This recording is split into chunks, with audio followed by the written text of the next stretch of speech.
नेपाली बस .com को आजको श्रृङ्खलामा हामीसँग हुनुहुन्छ कतारका लागि नेपाली राजदूत डाक्टर नारद भारद्वाज। उहाँ एकजना झापा आन्दोलनको योद्धा पनि हुनुहुन्छ। झापा आन्दोलन अर्थात् सुखानी दिवसको अवसरमा ऊ बेलाको झापा आन्दोलन कसरी सुरु भएको थियो र त्यस बेलाको परिवेश के कस्तो थियो भन्ने विषयमा उहाँसँग कुराकानी गर्दैछौँ। यहाँलाई म कार्यक्रममा स्वागत गर्दछु। धन्यवाद। कतारबाट भर्खरै आउनुभएको छ। कोरोना पछाडि के छ त कतारमा नेपालीहरूको अवस्था अलिकति बताइदिनुहोस् न। कोरोना पछाडि कतारको अहिलेको स्थिति धेरै नै सजिलो भएको छ। कोरोना भाइरसको सङ्क्रमणको अवधिमा त्यहाँ निकै जटिल परिस्थितिहरू पैदा भएका थिए। नेपालीहरूको त्यहाँ लगभग 3,50,000 जनसङ्ख्या छ र धेरै कम्पनीहरू त्यति बेला टाढपल्टिँदै गएकोले नेपालीहरू चाहिँ विस्थापित हुने, रोजगारविहीन भएर सडकमा आउने स्थिति थियो। हजुर, यो गर्मीको बेला 45 देखि 50 डिग्रीको तापक्रम, मानिसहरू आफ्नो बस्ने एकोमोडेसन, खाना केही अभावमा त्यत्तिकै सडकमा मर्ने स्थिति थियो। हामीले यो अवस्थामा नेपालको सरकारसित सहकार्य गरेर चाहिँ चार्टर फ्लाइटहरू द्वारा चाहिँ त्यो फिर्ती उडानहरू आयोजना गऱ्यौँ र लगभग 42वटा त्यस्ता उडानहरूबाट 12,000सम्म मान्छेहरूलाई फिर्ता पठाइसके त्यहाँको स्थिति अलिकति सरल भएर आयो र कोभिडको सङ्क्रमण पनि घट्यो अनि नियमित उडानहरू पनि केही सुरु भए र त्यस पछाडि पनि फिर्ता आउने नेपालीहरूको जुन लस्कर थियो त्यो लामै थियो र बिस्तारै लगभग 40,000 मानिसहरू कतारबाट चाहिँ बाहिर निकालियो, नेपाल फिर्ता पठाइयो, जसले गर्दा त्यहाँको जुन एउटा सङ्कट हो त्यो समाधान भयो र अब अहिलेको कोभिड उत्तर स्थितिमा चाहिँ भने अहिले परिस्थिति धेरै सजिलो भएर आइरहेको छ। पुराना बन्द भएका कम्पनीहरू, आर्थिक व्यवसायहरू खुलिरहेका छन्। त्यसो गर्दाखेरि रोजगारको अवसर पनि बढिरहेको छ र नेपालीहरू अहिले चाहिँ फेरि रोजगारमा पुनःस्थापित हुने अवस्थामा छन् र चाहिँ कम्तीमा पनि नेपालबाट पनि नयाँ कामदारहरू रोजगारको खोजीमा कतार पुग्ने क्रम बढिरहेको छ। अहिलेको स्थिति समग्र रूपमा भन्दाखेरि सहज छ। हस् महामहिमज्यू, अब यहाँलाई म सिधै कतारबाट झापातिर लान्छु। झापामा पनि अहिलेको झापा होइन, मैले चाहिँ तपाईँलाई 25-26 सालको झापातिर चाहिँ फर्काउन चाहन्छु एकपटक। अब सुखानी दिवस आइरहेको छ, यो फागुनको 21 गते सुखानी दिवस छ। तपाईँ त्यस बेलाको चाहिँ झापा विद्रोह गर्ने, त्यतिखेर चाहिँ किसानहरूलाई न्याय दिलाउने, अन्याय अत्याचारको विरुद्ध लड्ने एकजना चाहिँ जोधा हुनुहुन्थ्यो। अब समय पनि धेरै बितिसकेको छ, तर त्यो कुरा चाहिँ अब अहिलेको पिँढीले थाहा पाउनु पनि जरुरी छ कि त्यति बेलाको झापा आन्दोलनलाई तपाईँ कसरी सम्झना गर्नुहुन्छ अहिले बताइदिनुहोस् न। झापा आन्दोलन वास्तवमा मेरो निम्ति एउटा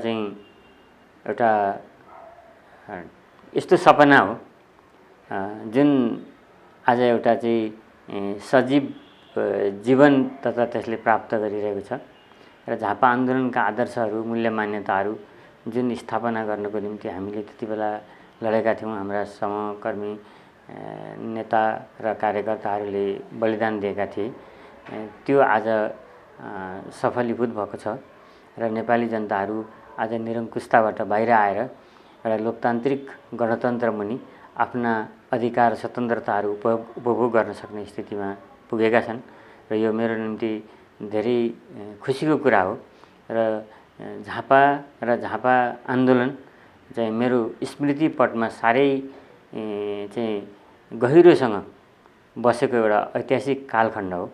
वास्तवमा म अलिकति तपाईँलाई रोक्छु कि जस्तो अब यो झापा विद्रोहको पृष्ठभूमि कसरी तयार भएको थियो, के लागि गरिएको थियो झापा विद्रोह, अलिकति बताइदिनुहोस् न। अब झापा आन्दोलन भनेको एउटा निरङ्कुशता विरोधी किसान आन्दोलन हो समग्र रूपमा भन्ने हो भने, तर यसको पृष्ठभूमिमा धेरै सामाजिक अन्तर्विरोधहरू र वर्गीय विरोधाभासहरू चाहिँ जिम्मेवार थिए।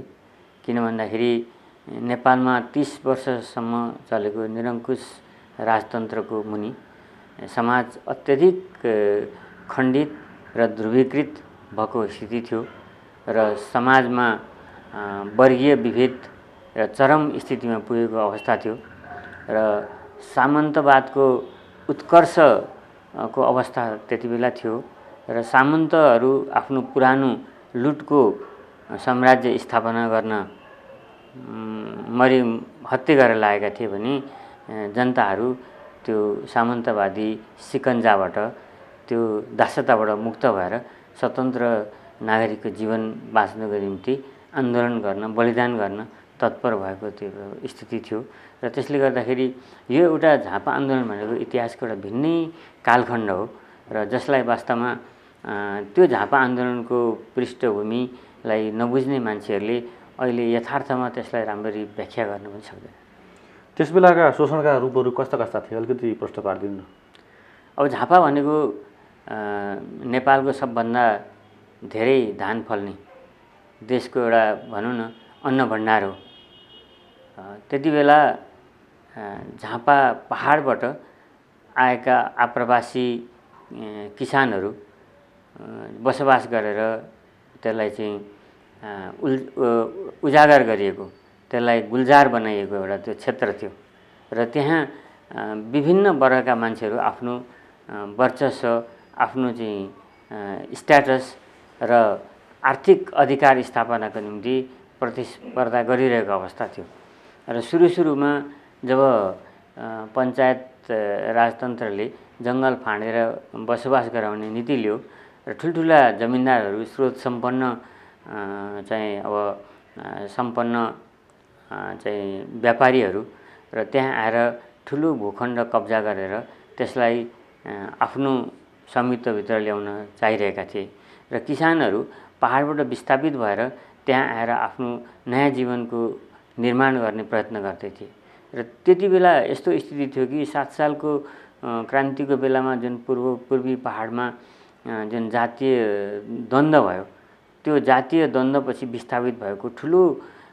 जनशक्ति झापा, मोरङ, सुनसरीमा आएर त्यहाँको जङ्गल फाँडेर बस्न लागेको थियो र उनीहरूले ती जमिनदारहरूसितको जुन एउटा जमिन कब्जा गर्ने होडबाजीमा आफूलाई चाहिँ अब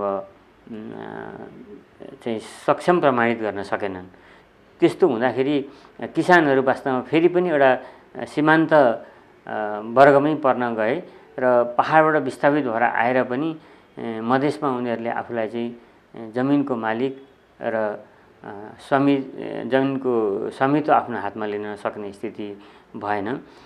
जमिनदारको शोषण विशेष गरी चाहिँ विभिन्न किसिमले अब अध्याय ठेकामा किसानहरूलाई जमिन दिने र उनीहरूबाट निर्मम ढङ्गले चाहिँ अध्याय र ठेका चाहिँ असुल गर्ने अनि किसानहरूलाई चाहिँ जमिनको स्वामित्वबाट बेदखल गर्ने र उनीहरूलाई चाहिँ एक किसिमको चाहिँ भूदासको रूपमा चाहिँ कायम राख्ने जुन किसिमको षड्यन्त्र थियो, त्यो षड्यन्त्रको विरुद्धमा त्यहाँ किसानहरूले एउटा आक्रोश र विद्रोहको परिस्थिति चाहिँ निर्माण गर्ने अवस्था थियो र त्यही क्रममा त्यहाँ चाहिँ अब अगुवा क्रान्तिकारी तत्त्वहरूको प्रवेश भयो। अलिकति अन्तर्राष्ट्रिय राजनीतिलाई बुझेका, अन्तर्राष्ट्रिय लोकतन्त्रका लहरहरूबाट प्रभावित भएका र चाहिँ पश्चिमी लोकतन्त्रका सिद्धान्तहरूमा शिक्षित भएर आएका केही युवाहरूले त्यो किसानहरूको जुन एउटा चाहिँ उम्लिरहेको जुन एउटा विद्रोहको भावना थियो र त्यसमा चाहिँ एउटा सैद्धान्तिक चेतना भर्न सफल भए र उनीहरूको त्यो एउटा स्वतःस्फूर्त विद्रोहलाई चाहिँ एउटा क्रान्तिकारी परिवर्तनको आन्दोलनमा त्यो एउटा च्यानलाइज गर्न त्यो सम्भव भयो। हजुर, अब त्यस बेलाका केही दृश्यहरू, त्यहाँका ठाउँहरू, कहाँ के घटनाहरू अलिकति बताइदिनुहोस् न। झापा आन्दोलनको सन्दर्भमा भन्दाखेरि वास्तवमा यो झापा आन्दोलन भनेर यो भनियो किनभने विशेष गरी यो आन्दोलनको कर्मभूमि भनेको झापा नै थियो, तर समग्र रूपले यसले देशको समग्र क्षेत्रलाई नै तरङ्गित गरेको थियो झापा आन्दोलनले। र झापा आन्दोलनमा विशेष गरी झापाभित्रैको कुरा गर्दाखेरि केही महत्त्वपूर्ण यस्ता ठाउँहरू थिए जो चाहिँ आन्दोलनको केन्द्रको रूपमा विकसित भइरहेका थिए र ती ठाउँहरू खास गरी अब चारपानी अनि धाइजन, दुलाबारी, बुधबारी, दुवागढी अनि चाहिँ यो बारादसी अनि माई पश्चिमका चाहिँ झोडा क्षेत्रहरू विशेष गरी झापा आन्दोलनका क्रान्तिकारीहरूका ती कार्यस्थलहरू थिए र त्यहीँबाट चाहिँ झापा आन्दोलनका जुन योद्धाहरू निस्किरहेका थिए। त्यहाँ हाई स्कुल, कलेज पढ्ने र पढ्ने र कलेजबाट शिक्षा आर्जन गरेर निस्केका केही युवा बौद्धिक व्यक्तित्वहरूले पनि त्यो आन्दोलनमा चाहिँ सजीवता छर्ने काम गरिरहेका थिए। त्यसले ती गर्दाखेरि मान्छेका नामहरू केही सम्झिनुहुन्छ तपाईँ? म सम्झिन सक्छु, किनभने त्यति बेलाको आन्दोलनको नेतृत्व भनेको अब केही अहिले देशका चर्चित व्यक्तित्वहरू हुनुहुन्छ, जहाँ अब एकजना त मैले नाम लिनुपर्दा हाम्रो के अरे प्रधानमन्त्रीज्यू, सम्माननीय प्रधानमन्त्रीज्यू केपी ओली नै हुनुहुन्छ र त्यस पछाडि मोहनचन्द्र अधिकारी हुनुहुन्थ्यो। मोहनचन्द्र अधिकारी अब हाम्रो सबभन्दा सिनियर झापा आन्दोलनको नेता हुनुहुन्छ। उहाँ 17 वर्षसम्म जेल बस्नुभयो। उहाँलाई नेपालको चाहिँ नेल्सन मण्डेला भनेर पनि चर्चित हुनुभयो र उहाँको पनि ठुलो योगदान छ झापा आन्दोलनको चाहिँ एउटा जग बसाउनमा, त्यसको चाहिँ वैचारिक धार निर्माण गर्नमा र त्यसलाई चाहिँ एउटा चाहिँ खास स्पष्ट दिशा दिनमा। र त्यस्तै गरी अब सीपी मैनाली हुनुहुन्छ, अब उहाँको पनि ठुलो योगदान छ। राधाकृष्ण मैनाली हुनुहुन्छ। अनि अब त्यस्तै अब पछिल्लो स्टेजमा आएर चाहिँ अब जयन खनाल, माधव नेपाल पनि झापा आन्दोलनको राजनीतिबाट प्रशिक्षित भएर त्यसबाट सहमत भएर आन्दोलनमा सरिक हुनुभयो। यद्यपि उहाँहरू झापा आन्दोलनको चाहिँ प्रारम्भिक नेताहरू हुनुहुन्थेन र मैले पनि झापा आन्दोलनमा 2028 सालदेखि प्रवेश गरेको हो। तपाईँ यो आन्दोलनमा कसरी आकर्षित हुनु? अलिकति त्यस्तो टर्निङ पोइन्ट केही छ भने बताइदिनुहोस् न। म त्यति बेला झापाको बुद्ध आदर्श हाई स्कुल भन्ने स्कुल छ, त्यो झापाका केही राम्रा स्कुलहरू बुधबारेको, र म त्यसमा 9 कक्षामा पढिरहेको थिएँ। 9 कक्षामा पढिरहेको बेला झापामा चाहिँ आन्दोलनको एउटा लहर चलिरहेको थियो। मेरो दाजु हुनुहुन्थ्यो, उहाँ चाहिँ वीरगन्जमा कलेज अफ एजुकेसनमा आइएड पढिरहनु भएको थियो र उहाँ के नाम थियो उहाँको? उहाँको खडानन्द वाग्ले हो र उहाँले चाहिँ त्यहाँ खास गरी रूपचन्द्र बिष्ट, तपाईँहरू सबै नाम सुन्नुभएको छ, रूपचन्द्र बिष्ट अनि सोहन चौधरी भन्ने एकजना चाहिँ बाह्रको प्रख्यात नेता हुनुहुन्छ, जनजातिको व्यक्ति हुनुहुन्छ उहाँ। अनि त्यति बेला चाहिँ पढ्नको लागि चाइना जानुभएको रहेछ, इन्जिनियरिङ पढ्नको निम्ति। अनि त्यहाँ सांस्कृतिक क्रान्ति भइरहेको थियो। 66 देखि 72सम्म त्यहाँ चीनमा सांस्कृतिक क्रान्ति भयो। सांस्कृतिक क्रान्तिको बेलामा चाहिँ ठुलो अस्तव्यस्तता, अराजकता उत्पन्न भयो। त्यसपछि विदेशी विद्यार्थीहरूलाई चीनको सरकारले चाहिँ आफ्ना आफ्ना देशमा फिर्ता पठायो।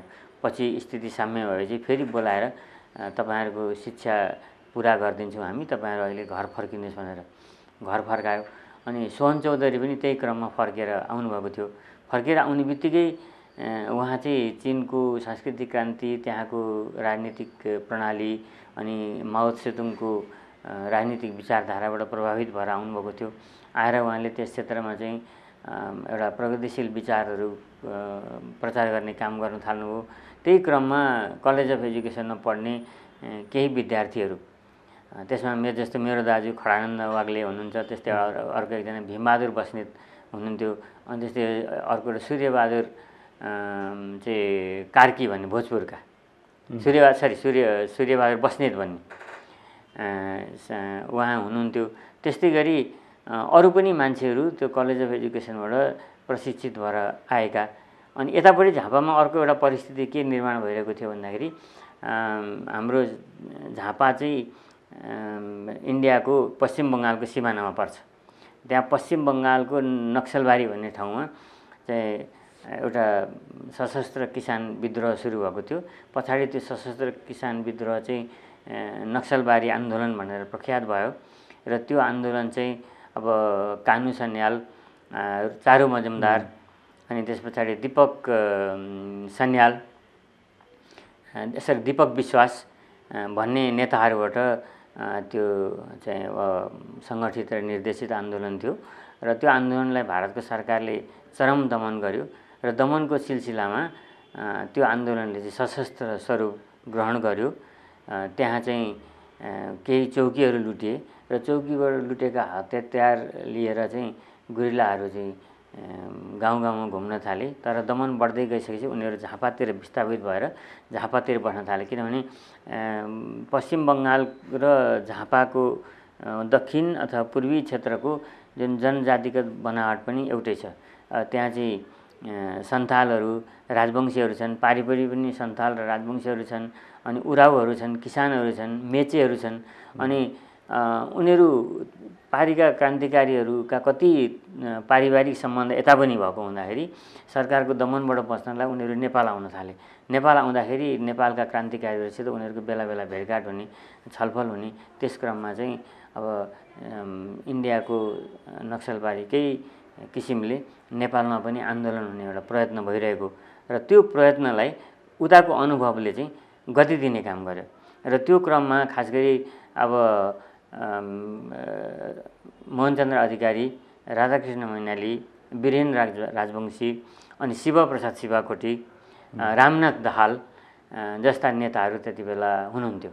र उहाँहरूको सम्पर्क चाहिँ पारीका चाहिँ अब नक्सलाइट लिडरहरू वास्तवमा पछि उहाँहरू चाहिँ CPI-ML भनेर सङ्गठित हुनुभयो, communist party of India, Marxist Leninist भनेर।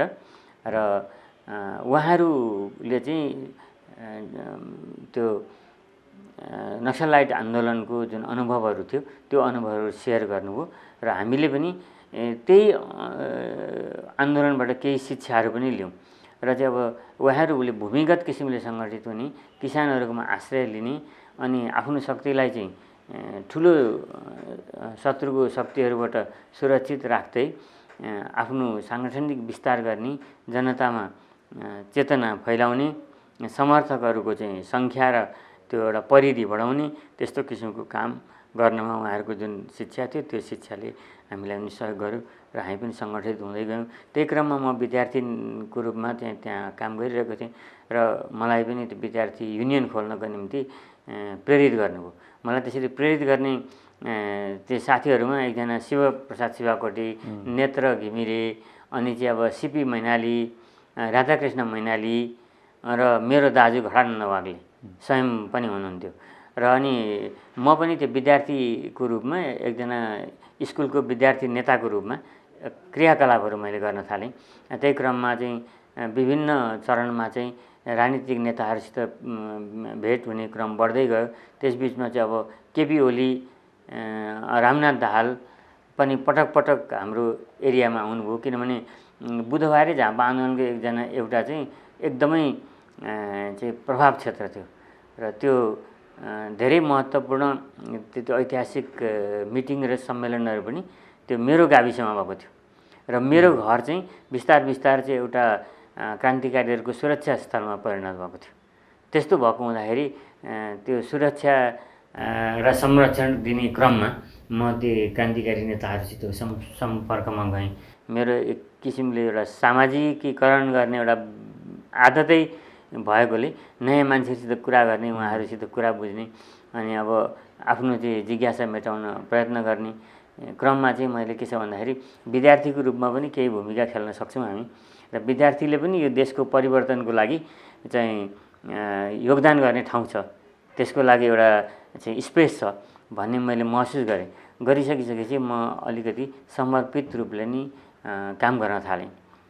यसरी म बिस्तारै जस्तो त्यो नेताहरूसँग चाहिँ तपाईँले जिज्ञासा राख्ने अथवा अरू जाने कुरा जानकारी लिने चाहिँ मेरो आदत थियो भन्नुभयो होइन, त्यस्तो कुनै चाहिँ घटना सम्झिनुहुन्छ तपाईँले चाहिँ कुनै त्यहाँ तपाईँका घरमा आउने नेताहरूलाई चाहिँ नि यो विषयमा राखेको जिज्ञासा अथवा प्रश्नोत्तरकै तपाईँको सम्झनामा छन् अहिले? होइन, मलाई सम्झना आउँछ एकदम। जस्तै किनभने त्यति बेला जस्तो बारम्बार हाम्रोमा आउने नेताहरूमा शिवप्रसाद शिवाकोटी, नेत्र घिमिरे, अनि CP मैनाली, लीला कट्टेल यस्ता नेताहरू हुनुहुन्थ्यो।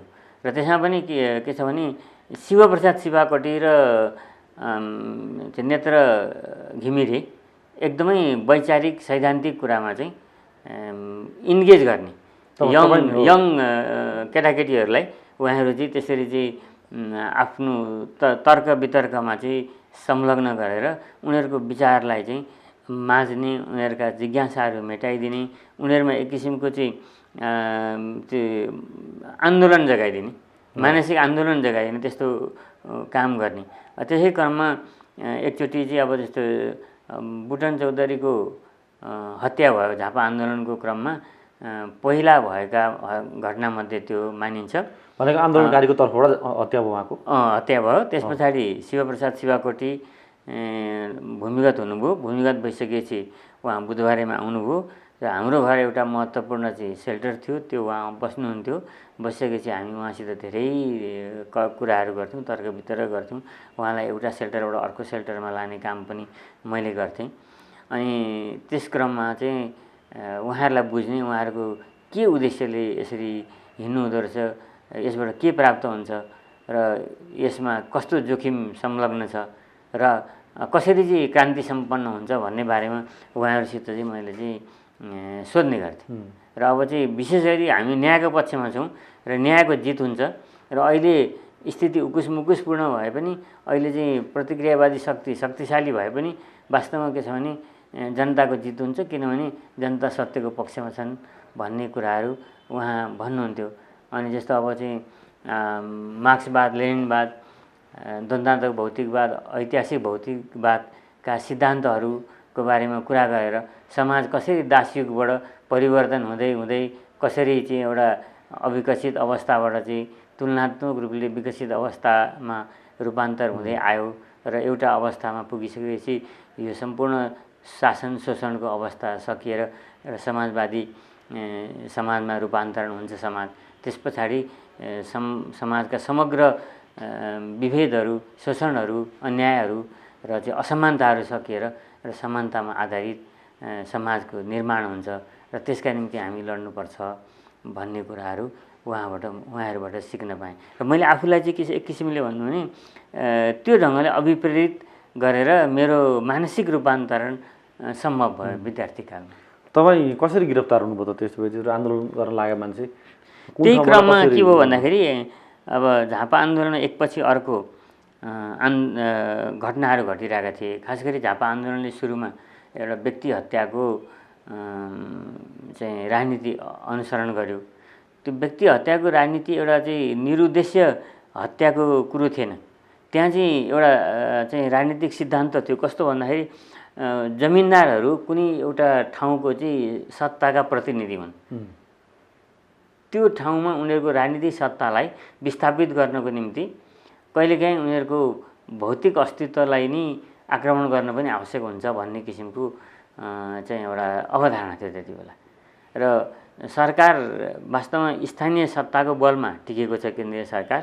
र स्थानीय सत्ता केन्द्रीय सत्ताभन्दा धेरै पर असुरक्षित कमजोर भएको हुँदा त्यही ठाउँमा हामीले प्रहार गरेर त्यो सरकारको केन्द्रभन्दा पर उसको अधिकारलाई कमजोर पार्ने र हामी त्यहाँ स्थापित हुँदै चाहिँ पहिला हामीले ग्रामीण तहमा आफ्नो सत्ता स्थापना गर्ने, त्यसलाई विस्तार गर्दै जाने, अनि सहर कब्जा गर्ने, अनि धेरै सहरहरूले घेरेर बसेको केन्द्रीय सत्तालाई अनि त्यहाँ विस्थापित गरेर हामीले चाहिँ केन्द्रीय सत्ता कब्जा गर्ने भन्ने धारणा त्यति बेला पाइन्थ्यो। त्यसैले गर्दाखेरि अब क्रान्तिकारी आन्दोलन प्रचार सङ्गठनको निम्ति बाधक बनेर जो उपस्थित हुन्थ्यो, जेनरली ती जमिनदारहरू नै त्यसरी अगाडि आउँथे, जहाँ उनीहरूको एउटा चाहिँ आफ्नो अस्तित्व, आफ्नो चाहिँ सत्ता, आफ्नो प्राधिकार जुन जमाएर उनीहरू बसेका थिए नि। अब त्यो एउटा चाहिँ यस्तो अवस्था थियो, उनीहरू त्यसलाई चाहिँ कहिल्यै नभत्किने स्वर्ग जस्तो ठान्थे। तर किसानहरूको विद्रोहले उनीहरूको त्यो जुन एउटा स्वर्ग हो त्यसमा भूकम्प आउन थाल्यो। त्यस पछाडि उनीहरू बढी आक्रोशित भएर चाहिँ एउटा आन्दोलन र क्रान्तिकारी विचार परिवर्तनको विरुद्धमा उनीहरू उपस्थित भएको हुँदा अब तिनीहरूलाई चाहिँ नष्ट गर्नु, उनीहरूको राजनीतिक प्रभावलाई नष्ट गर्नु आवश्यकता भयो र त्यस्ता मान्छेहरूलाई आक्रमण गरियो। अब त्यही आक्रमण गर्ने क्रममा म पनि एउटा त्यस्तै घटनामा आरोपित भएर म जेल परेँ। म चाहिँ 2030 साल साउन 20 गते नरियाबारी भन्ने ठाउँमा, गरामनीको नरियाबारी भन्ने ठाउँमा एउटा सेल्टरमा हामी पुगेका थियौँ। रातभरि एउटा यता जङ्गलबाट हिँडेर धुलाबारीबाट त्यो ठाउँमा पुगेका थियौँ र जुन हामी त्यो घरमा बस्यौँ त्यो घरमा घरकै चाहिँ परिवारमध्येबाट हाम्रो बारेमा सुराकी गर्ने एकजना मान्छे पनि रहेछन् र त्यस्तो भएकोले हामी त्यहाँ आएको कुरो सरकारले थाहा पायो। थाहा पाइसकिसकेपछि दिउँसो 4 बजीतिर पुरा गाउँ नै घेराबन्दी गर्यो। घेराबन्दी गरेपछि मात्रै हामी थाहा पायौँ। थाहा पाइसकिसकेपछि हामीले अब त्यो भाग्ने प्रयत्न गऱ्यौँ, भाग्ने सफलै भएन। अब घरबाट हामी बाहिर निस्किनै पाएनौँ। हामी 5 जना एउटा घरमा, 3 जना एउटा घरमा आश्रय लिएर बसेका थियौँ। म बसेको घरमा चाहिँ अब राधाकृष्ण मैनाली, नरेश खरेल, म अनि सीता खड्का, निलम केसी अहिले सिबी मैनालीको मिसेस उहाँ, अनि त्यस पछाडि एकजना दिलबहादुर खड्का भन्ने साथी हामी भूमिगत बसेका थियौँ। र अर्को नजिकैको अर्को घरमा चाहिँ लीला कटेल, हर्कबहादुर खड्का, चन्द्र डाँगी भन्ने अर्को साथी बस्नुभएको थियो। र त्यो पुरै गाउँलाई घेरेर अब घेराबन्दी गर्दै सेना र प्रहरीको संयुक्त टोलीले त्यो प्रत्येक घर चाहिँ खानतलासी गर्दै आउने क्रममा तिनीहरू अब हाम्रोमा पनि आइपुगे। आइपुगेपछि अब हामी बाहिर निस्केर भाग्न खोज्यौँ। म चाहिँ त्यति बेला अब भर्खर 17 वर्षको थिएँ। हामी घेरेको थाहा पाइसकिसकेपछि मलाई बाहिरको स्थिति कस्तो छ बुझेर आउनुहोस् न भन्नुभयो राधाकृष्ण मैनालीले। अनि म बाहिर निस्केँ, कहीँ पनि प्रहरीलाई देखिनँ। अनि मैले चाहिँ त्यो बरन्डाबाट बाहिर निस्किने एउटा भर्याङ थियो, भर्याङको बिचमा एउटा टेबल थियो। म त्यहाँसम्म म गएँ। साथा निक्लिने बेला मैले के सोचेँ, एउटा खुकुरी थियो, खुकुरी चाहिँ बोकेर म चाहिँ तल निस्केँ। निस्केर टेबलमा पुगुन्जेल मैले केही पनि देखिनँ। टेबलमा पुगेर उभिएको थिएँ, परबाट हल्ट भनेको छु नि। अनि हेर्दाखेरि चारैतिरबाट यसरी बन्दुक तेर्स्याएर बसिरहेका रहेछन्। त्यति बेला त्यो उसको आदेशलाई पालन गर्नुपर्छ भन्ने पनि त्यस्तो कुनै त्यो जरुरी महसुस भएन कि। किनभने अब त्यति बेलाको त्यो आवेश थियो। अब क्रान्तिकारी जुन एउटा समर्पण बलिदानको भावना पनि थियो। त्यसपछि मैले त्यो उसको आदेशलाई उल्लङ्घन गरेर फेरि फर्केँ। म फर्केर माथि नै गएँ। अनि गएर मैले रिपोर्ट गरेँ, घर पुरै घेरिसकेको छ, यस्तो यस्तो स्थिति छ भनेपछि अब त्यसो भए हामी बाहिर ननिस्क्यौँ, भित्रै बसौँ भनेर निर्णय गऱ्यौँ। र डकुमेन्टहरू, आफूसित भएका डकुमेन्टहरू राधाकृष्ण मैनाली र नरेश खरेल पनि साथमा हुनुहुन्थ्यो। उहाँहरूले जलाउन थाल्नुभयो। त्यहाँ बिचमा एउटा चाहिँ धानको थुप्रो थियो। धानको थुप्रोमाथि जलाउँदै त्यो कागजहरू झार्दै धेरैजसो सेन्सिटिभ पेपरहरू हामीले जलाइसक्यौँ।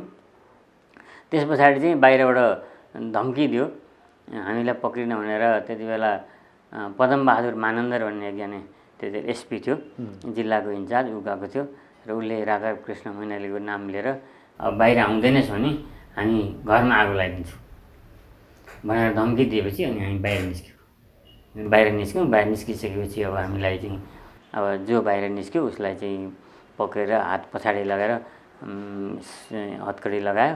अनि त्यहाँबाट चाहिँ हामीलाई लगेर एउटा गाडीमा घोक्राउँदै मुन्ट्याउँदै भित्र हाल्यो। त्यही क्रममा चाहिँ अनि गोली चल्न थाल्यो बाहिरबाट। ड्याङ ड्याङ ड्याङ गोली चलेको सुन्यो। अब त्यही क्रममा अब अर्को घरमा बसेका साथीहरूलाई चाहिँ पुलिसले गोली हानेछ। त्यसमा चन्द्र डाँगी घरबाट निक्लेर दौड्न सुरु गर्नुभएको छ। उहाँलाई गोली लाग्यो, उहाँ बितिहाल्नु हो। त्यही घटनास्थलले बितिहाल्नु हो। अनि त्यस पछाडि हर्क खड्का भन्ने साथीलाई घुँडामा थोरै गोली लागेको थियो। उहाँ त्यति घाइते हुनुभएको थिएन, तर लड्नु भएको छ उहाँ। अनि त्यस पछाडि अर्को गोली थपेन, उहाँलाई गिरफ्तार गर्नुभयो। अनि त्यसरी म पक्रा परेको। अब त्यो आन्दोलनका मुख्य नेतामध्ये एकजना अहिलेका सामान्य प्रधानमन्त्री केपी शर्मा ओली हुनुहुन्छ। उहाँसँग चाहिँ तपाईँको भेट जेलभित्र, जेल बाहिर, भूमिगत अवस्थामा अथवा चाहिँ सामान्य अवस्थामा कस्तो अवस्थामा भयो? म झापा आन्दोलनको पछिल्लो स्थितिमा भूमिगत भएको। अब सामान्य प्रधानमन्त्री आन्दोलनको सुरुवातदेखि नै त्यसमा हुनुहुन्थ्यो। र जति बेला म चाहिँ गिरफ्तार भएँ त्यति बेला मैले आन्दोलनकै क्रममा प्रधानमन्त्रीसित मेरो भेट भएन। पछाडि जेल परिसकिसकेपछि सेन्ट्रल जेलमा उहाँसित मेरो पहिलो भेट भयो। कति सालतिर हो? यो चाहिँ 31 सालमा। 31 सालमा उहाँसित मेरो भेट भयो। अनि सेन्ट्रल जेलमा उहाँलाई त्यति बेला गोलघरमा राखेको थियो। हामीलाई लगेर हामीलाई पनि नेल हत्कडी लाएर राखेको थियो, तर गोलघरमा राखेको थिएन। र उहाँ र मोहनचन्द्र अधिकारीलाई चाहिँ सेन्ट्रल जेलमा एउटा गोलघर भन्ने हुन्छ। तपाईँहरूले त त्यो कस्तो हुन्छ भन्ने अनुमान पनि गर्न सक्नुहुन्न होला, किनभने देख्नुभएको छैन। त्यो गोलघर कस्तो हुन्छ भने एकदम 6 फिट बाई 6 फिटको एकदम साँघुरो कोठा हुन्छ। त्यसको ढोकामा एउटा फलामको एउटा काठको ढोका हुन्छ, अनि माथि सिलिङको छेउमा एउटा स्क्वायर सेपको पाल हुन्छ र अरू केही पनि हुँदैन। अनि त्यही कोठाको चाहिँ एकदम कर्नरमा सानो एउटा टोयलेट हुन्छ, अलिकति वाल उठाएर पुरै माथिसम्म नगरेको, तर चाहिँ आदि उठाएर एउटा सानो इन्क्लोजर बनाएको हुन्छ र त्यो टोयलेट हुन्छ। र तपाईँले त्यही कोठा 6 बाई 6 फिटको कोठामा त्यहाँ टोयलेट पनि छ। तपाईँ त्यहीँ सुत्नुपर्छ, त्यहीँ खानुपर्छ। तपाईँको समग्र जीवन त्यहाँ बित्छ। जहिलेसम्म तपाईँलाई त्यहाँ राख्छ तपाईँ त्यहाँ बस्नुहुन्छ। त्यहाँ बस्नुन्जेल तपाईँको हातमा पनि हत्कडी हुन्छ, गोडामा नेल पनि हुन्छ, फलामको नेल पनि हुन्छ। र अब उहाँलाई त्यसरी राखिएको थियो र पछिल्लो स्थितिमा हामीलाई पनि त्यसरी राख्यो। नखु जेलबाट हामी जेल विद्रोह गरेर भाग्यौँ 33 सालमा। अनि पछाडि 8 दिन पछाडि जेल फोड्नुभयो त्यतिखेर? हजुर, जेल तोडेर भाग्नुभयो? जेल तोडेर भाग्यौँ। भागिसकेपछि 8 दिन पछाडि हामी पक्राउ पऱ्यौँ। कहाँबाट पक्राउ पर्नुभयो? म चन्द्रनिगापुरबाट। चन्द्रनिगापुरमा पक्राउ परिसकेपछि फेरि ल्यायो, त्यही जुन जेलबाट भागेको त्यही जेलमा ल्याएपछि हामीलाई चाहिँ त्यस्तै गरी गोलघरमा राख्यो। त्यो गोलघरमा म पनि 27 महिनासम्म बसेको। तपाईँको चाहिँ अब जेलमा पनि सँगै बस्नुभयो केपीले? बसेँ, म उहाँसित पटक गएर जेलभित्र बसेँ। पहिलो भेट त उहाँसित सेन्ट्रल जेलमा भयो हाम्रो। अनि सेन्ट्रल जेलमा धेरै बस्न पाइनँ उहाँसित, किनभने मलाई जेलबाट सारेको हप्ता 10 दिनमै त्यो जेलबाट पनि अन्त सारिहाल्यो सुरुमा। अनि चाहिँ पछि फेरि नखु जेलमा हाम्रो भेट भयो। नखु जेलमा लगभग 1 वर्ष हामी सँगै बस्यौँ। अनि हामी जेल विद्रोह गरेर हामी नखु जेलबाट भागेका हौँ। र त्यो जेल विद्रोहको योजना बनाउने क्रममा जस्तो अब सम्माननीय प्रधानमन्त्री पनि हुनुहुन्थ्यो, सिबी मैनाली हुनुहुन्थ्यो मुख्य नेताहरूमा। अनि अब त्यस पछाडि चाहिँ अब हामी सबै साथीहरू थियौँ, नरेश खरेल, घरेन्द्र बस्नेत, म लगायत, प्रदीप नेपाल, माधव पौडेल, अब अशोक नेउपाने, अहिले भर्खर उहाँको देहावसान भएछ वीरबहादुर लामा, उहाँ हुनुहुन्थ्यो नखु जेलमा। उहाँ सबै हामीले त्यो योजना बनाउने क्रममा अब नेतृत्वदायी भूमिका खेल्नु भएको थियो सम्माननीय प्रधानमन्त्रीज्यूले पनि। तर पछि के भइदियो भने हामीले जब त्यो कार्यान्वयन गर्ने क्रममा प्रधानमन्त्री ओली अनि राधाकृष्ण मैनाली र मोहनचन्द्र अधिकारीलाई चाहिँ एउटा त्यतिकै बखेडाइन लगायो त्यहाँको सरकारले। एकदम नेताहरू 3-4 जना नेताहरू एकै ठाउँ जम्मा भएको, उनीहरूलाई त्यसै अप्ठ्यारो भइरहेको थियो। अनि अब यिनीहरूले आन्दोलित गर्छन्, जेलमा के गर्छन् भन्ने उनीहरूलाई आशंका थियो र कसरी छिन्न भिन्न पारौँ भन्ने उनीहरूलाई लागिरहेको थियो। त्यही क्रममा एउटा सानो चाहिँ अब झगडा भएको केसमा चाहिँ सम्माननीय प्रधानमन्त्रीज्यू अनि मोहनचन्द्र अधिकारी र राधाकृष्ण मैनालीलाई नखु जेलबाट अन्यत्र विभिन्न जेलमा सरुवा गर्यो र उहाँ जेलबाट भाग्ने क्रममा, जेल विद्रोहको क्रममा सहभागी हुन पाउनु भएन। तर हामी बाँकी रहेकाहरूले चाहिँ त्यो जुन जेलबाट विद्रोह गर्ने परिकल्पना थियो त्यसलाई कार्यान्वयन गऱ्यौँ र हामीले चाहिँ एउटा चाहिँ ऐतिहासिक चाहिँ काम गऱ्यौँ। त्यो लगभग चाहिँ 70 फिट लामो सुरुङ, सायद त्यो अहिलेसम्म त्यो जेलको इतिहासमा कहीँ खनिएको छैन। म दाबीसाथ भन्छु त्यति लामो सुरुङ खनेर कोही जेलबाट भएको छैन, विश्वमै कोही पनि छैन। मैले पढेको छैन, धेरै जेल ब्रेकका स्टोरीहरू मैले पढेको छु, तर त्यति लामो सुरुङ खनिएको छैन र हामीले त्यति सुरुङ खन्यौँ 32 दिन लगाएर र हामी त्यस पछाडि भागेको नखु जेलबाट। महामहिमज्यू, अब अहिले चाहिँ नेपालको राजनीतिको नेतृत्व विगत 3 वर्षदेखि चाहिँ झापा आन्दोलनले गरेको छ र नेपाल देशलाई चाहिँ नि त्यो आन्दोलनको एउटा चाहिँ नि मुख्य नेताले चाहिँ लिड गरिराख्नु भएको छ। अब अहिले चाहिँ तपाईँको यो झापा आन्दोलनको झल्को त्यस बेला चाहिँ तपाईँले जे विचार सिद्धान्त आदर्शहरू बोक्नु भएको थियो त्यो अनुसार चाहिँ देश ड्राइभ भइरहेको त्यतातिर गइरहेको छ कि छैन, के लाग्छ यहाँलाई? अब झापा आन्दोलनको एउटा आदर्श हो। झापा आन्दोलनले एउटा चाहिँ परिवर्तनको एउटा सतत प्रक्रियालाई चाहिँ एउटा जीवन्तता र निरन्तरता दिने प्रयत्न सुरु गरेको हो। र परिवर्तन भन्ने कुरा चाहिँ कुनै एउटा चाहिँ एउटा गन्तव्य जस्तो पुगेपछि समाप्त हुने कुरा होइन कि यो चाहिँ अब निरन्तर गतिमान रहने, निरन्तर चाहिँ उच्च स्तरमा प्रतिबिम्बित हुने एउटा सामाजिक श्रृङ्खला हो र जुन समाजका विभिन्न आयामहरूमा प्रतिबिम्बित हुन्छ। त्यो चाहिँ एउटा राजनीतिक अब शासन व्यवस्था भयो, संस्कृति भयो, आर्थिक चाहिँ सिद्धान्तहरू भयो, अब वर्गीय संरचना भयो, यी सब कुराहरूमा प्रतिबिम्बित हुने र परिमार्जित हुँदै र यसले चाहिँ एउटा उत्कर्ष पाउने प्रक्रिया हो। र हामी के छ भने झापा आन्दोलनको आदर्शको बाटोमा छौँ म भन्छु। अब हामी प्राप्त गऱ्यौँ झापा आन्दोलनको आदर्शलाई भन्ने कुरा भन्दा पनि हामी यसको बाटोमा छौँ र हामीले चाहिँ कम्तीमा पनि हामीले त्यो दिशाबाट झापा आन्दोलनले तय गरेको दिशाबाट हामी विमुख भएका छौँ भन्न चाहिँ सक्दिनँ मैले। हस् त मामेमज्यू, अब कतारबाट आएर पनि यहाँ समय दिनुभयो, यसको लागि म धेरै धेरै आभारी छु। तपाईँहरूप्रति म पनि आभारी छु। हस् त, धन्यवाद। नमस्कार। धन्यवाद।